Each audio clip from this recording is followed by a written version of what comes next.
Welcome to Y.MGMT MBA. So in our previous class we have completed types and function of financial accounting और आज की class में हम लोग users of accounting पढ़ेंगे कि ये जो भी हम लोग अकाउंटिंग रिकॉर्ड्स बनाते हैं, जो भी हमारी बैलेंस शीट होती है, हमारी P&L अकाउंट होती है, ये सारे रिकॉर्ड्स का कौन यूज़ करता है, किसके यूज़ में आती है. So let's start.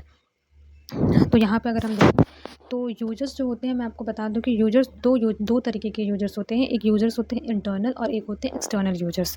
ठीक, तो यहाँ पे मैंने पहले आपको इंटरनल यूजर्स के बारे में बताया है.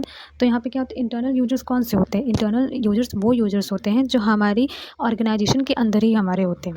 जैसे यहाँ पे मैंने लिखा है कि internal users are that individual who run manages and operates the daily activity if the inside area of an organisation. So internal users वो यूजर्स होते हैं जो हमारे ऑर्गेनाइजेशन को रन करते हैं, मैनेज करते हैं, as well as day to day activities जो होती है ऑर्गेनाइजेशन को, उनको ऑपरेट करते हैं. सो इसमें कौन कौन आते हैं? जैसे फर्स्ट है हमारा ओनर एंड शेयर होल्डर. जो हमारे शेयर होल्डर्स होते हैं ऑर्गेनाइजेशन के, वही हमारे ऑर्गेनाइजेशन के ओनर्स भी कहलाते हैं. तो इनको किस तरीके से फाइनेंशियल रिकॉर्ड इनके यूज़ में आता है, देखिए यहाँ पे फाइनेंशियल रिकॉर्ड के थ्रू जो हमारे शेयर होल्डर्स होते हैं, जो ओनर्स होते हैं, वो ये समझते हैं, जो प्रॉफिट एंड लॉस को ये एनालाइज करते हैं, ये देखते हैं कि हमारे ऑर्गेनाइजेशन में कितना प्रॉफिट हुआ है, कितना लॉस हुआ है, कितने एक्सपेंसेस है, इनके बेसिस पे ये डिसीजन लेते हैं. Now the second is director. अब डायरेक्टर क्या करता है? डायरेक्टर हमारे ऑर्गेनाइजेशन की स्ट्रेंथ एंड वीकनेस देखता है कि हाँ, हमारी जो स्ट्रेंथ क्या है, वीकनेस क्या है, जो शॉर्ट टर्म लाइबिलिटी को पे करने की कैपेसिटी है वो है कि नहीं, लॉन्ग टर्म लाइबिलिटी को पे करने की कैपेसिटी है कि नहीं. तो ये सारे यूजेस डायरेक्टर के यूजेस होते हैं. इसी वजह से क्या करते हैं कि फाइनेंशियल रिकॉर्ड को यूज़ करते हैं. इसी तरह मैनेजर्स होते हैं, ऑफिसर्स होते हैं, इंटरनल डिपार्टमेंट होती है, एम्प्लॉयज़ होते हैं, इंटरनल ऑडिटर होते हैं. तो इंटरनल ऑडिटर का बेसिकली काम क्या होता है कि इंटरनल ऑडिटर जो होते हैं वो फाइनेंशियल रिकॉर्ड की एनालिसिस करते हैं, उसको चेक करते हैं, ऑडिट करते हैं उसको. ये इंटरनल लोग भी ऑडिट करते हैं. ऑर्गेनाइजेशन में इंटरनल ऑडिट भी होता है, एक्सटर्नल ऑडिट भी होता है. एक्सटर्नल ऑडिट से पहले बहुत सारी ऑर्गेनाइजेशन अपने फाइनेंशियल रिकॉर्ड की इंटरनल ऑडिटिंग कराती है, एक बार क्रॉस चेक करने के लिए, रीचेक करने के लिए कि जो भी उन्होंने डिटेल्स रिकॉर्ड किए हैं वो सारे डिटेल्स सही है कि नहीं. ठीक, इसी तरह हमारे एम्प्लॉयज़ होते हैं. अब एम्प्लॉयज़ की क्यों ज़रूरत होता है? एम्प्लॉयज़ ये देखते हैं कि अगर ऑर्गेनाइजेशन में प्रॉफिट हुआ है तो उनको भी कुछ बोनस मिलेगा, उनकी भी कुछ इंसेंटिव्स बनेगी. तो इसी वजह से क्या होता है, जो फाइनेंशियल रिकॉर्ड्स होते हैं इन सब लोगों के लिए, इंटरनल यूजर्स के लिए भी बहुत यूज़फुल होते हैं. उसी तरह ऑफिसर्स की अगर मैं बात करूँ तो ऑफिसर के लिए क्यों ज़रूरत है? ऑफिसर क्या होते हैं? टैक्स असेसमेंट करते हैं. ठीक है, जो भी लॉ बना के दिया गया, जो भी गाइडलाइंस बना के दिए गए, ऑर्गेनाइजेशन उन गाइडलाइंस को, उन लॉज को फॉलो कर रही है कि नहीं, ये चीज़ चेक किया जाता है ऑफिसर्स के द्वारा. ये सब चेक करते हैं. तो ऑफिसर ये सब फाइनेंशियल रिकॉर्ड के अकॉर्डिंग किस तरीके से आपने जो रिकॉर्डिंग की है, कौन सा प्रिंसिपल लगाया है, क्या लॉ आपने फॉलो किया, क्या गाइडलाइंस आप फॉलो करें जो आपको दिया गया है, एज वेल एज टैक्स की असेसमेंट करते हैं कि जो भी आपकी जितनी भी आपकी इनकम बनी है, जितनी भी आपकी प्रॉफिट बनी, उस पे टैक्स कितना लगेगा. तो ये सब क्या होता है कि इंटरनल यूजर्स होते हैं जो फाइनेंशियल रिकॉर्ड को यूज़ करते हैं फॉर डिसीजन मेकिंग. ऐसे ही एक्सटर्नल यूजर्स होते हैं, और एक्सटर्नल यूजर्स वो यूजर्स होते हैं जो एक्सटर्नल पार्टीज़ होती हैं. जैसे कि यहाँ पे लिखा है, external users of accounting information are entities that deal with firm and use its accounting information to make decision, plan investment and access its financial position. तो एक्सटर्नल यूजर्स क्या होते हैं? ये यूज़ करते हैं फाइनेंशियल रिकॉर्ड को.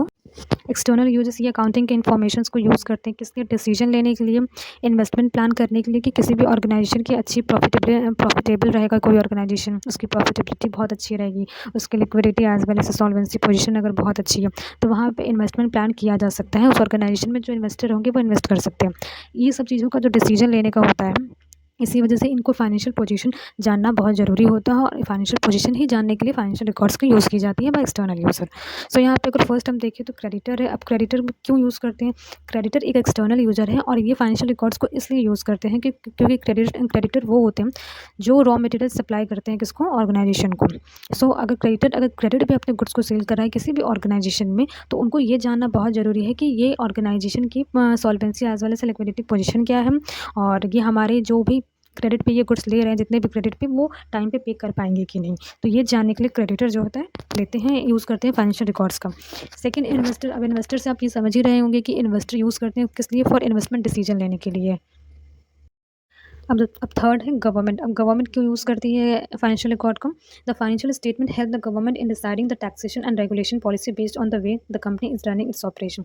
जो financial statement होता है ये गवर्नमेंट की हेल्प करता है टैक्सेशन डिसाइड करने में, एज वेल एज रेगुलेशन, जो भी रूल्स एंड रेगुलेशन और पॉलिसी जो गवर्नमेंट बनाती है इस ऑर्गेनाइजेशन के लिए, कॉर्पोरेट के लिए, ये सब रिकॉर्ड्स को देख करके ये चीज़ें डिसाइड की जाती हैं कि वो किस तरीके से रेगुलेशन, किस तरीके से रूल्स और क्या क्या पॉलिसीज़ बनाएंगे, टैक्सेशन सिस्टम को कैसा रखेंगे इनके लिए।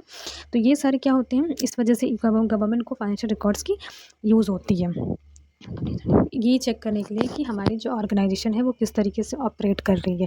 और फाइनेंशियल रिकॉर्ड से ये चीज़ एकदम क्लियर हो जाता है।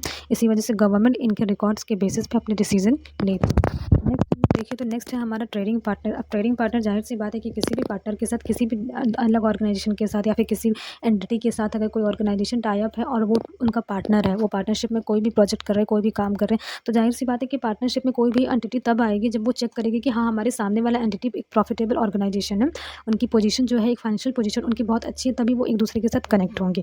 तो इसी वजह से डिफरेंट पार्टनर्स को भी ये ज़रूरत होता है फाइनेंशियल रिकॉर्ड्स का। फिफ्थ अगर हम लोग देखें तो रेगुलेटरी एजेंसीज़ है। अब रेगुलेटरी एजेंसीज़ क्या होती है? हाउ विल बिजनेस कंसर्न और ऑपरेटिंग अंडर रेगुलेटरी फ्रेमवर्क। अब रेगुलेटरी एजेंसीज़ वो होती हैं जो एजेंसी एक रेगुलेशन जो बनाती है। तो यहाँ पे ये चीज़ देखा जाता है कि किस तरीके से जो हमारी ऑर्गेनाइजेशन है, हमारे बिजनेस है, वो एक रेगुलेटरी फ्रेमवर्क में काम कर पा रही है कि नहीं कर पा रही है, फॉलो कर रही है कि नहीं रूल्स रेगुलेशन को। तो ये क्या होता है, इसी वजह से रेगुलेटरी एजेंसीज़ को भी फाइनेंशियल रिकॉर्ड्स की ज़रूरत होती है। कितने अच्छे तरीके से वो जो एक रेगुलेटरी फ्रेमवर्क पूरा बना करके दिया गया है ऑर्गेनाइजेशन के लिए, तो कितने अच्छे से वो उस चीज़ में काम कर पा रही है। तो यहाँ पे मैंने कुछ एक्सप्लेनेशन भी दे दिया है, जैसे मैंने ये आपको लिख कर बता दिया, यहाँ पे पूरा डिटेल दिया है कि ओनर को क्यों यूज़ होता है। मैंने आपको बताया कि प्रॉफिटेबिलिटी और स्ट्रेंथ वगैरह देखने के लिए, प्रॉफिटेबिलिटी कितना फ़ायदा हो रहा है, नफ़ा हो रहा है, नुकसान हो रहा है, ये सब चीज़ें देखने के लिए। मैनेजमेंट को भी रिक्वायर होती है because they are accountable to the owner for the better performance of their concern. Management को क्यों रिक्वायर होती है? मैनेजमेंट को इस वजह से इनकी रिक्वायरमेंट होती है फाइनेंशियल रिकॉर्ड की, क्योंकि मैनेजमेंट ही एक ऐसा चीज़ होता है जो पूरे ऑर्गेनाइजेशन को मैनेज कर रहे होते हैं। और ये जो हमारे ऑर्गेनाइजेशन के जो ओनर्स होते हैं, जैसे शेयर होल्डर्स होते हैं, शेयर होल्डर ही किसी भी ऑर्गेनाइजेशन के ओनर होते हैं, उनको जवाब देना होता है मैनेजमेंट को कि हमारी ऑर्गेनाइजेशन किस पोजीशन पे है, किस स्टेज पे है, क्या उनका स्टेटस अभी चल रहा है, प्रॉफिटेबल है कि नहीं, लॉस में चल रही है कि प्रॉफिट में चल रही है, क्या पोजीशन है उनकी, डेट पेइंग कैपेसिटी कितनी है।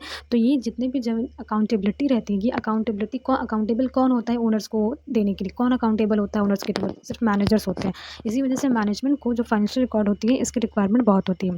सो क्रेडिटर्स मैंने बताया आपको, तो क्रेडिटर्स को short term as well as long term financial position जानने के लिए यूज़ होता है, क्योंकि जाहिर सी बात है क्रेडिटर्स के साथ ही आप रॉ मटेरियल्स वगैरह की डीलिंग वगैरह कर रहे हो, तो वहाँ पे अगर कोई भी चीज़ क्रेडिट पे अगर लेन देन हो रही है तो वहाँ पे उनको भी फाइनेंशियल रिकॉर्ड्स की रिक्वायरमेंट है।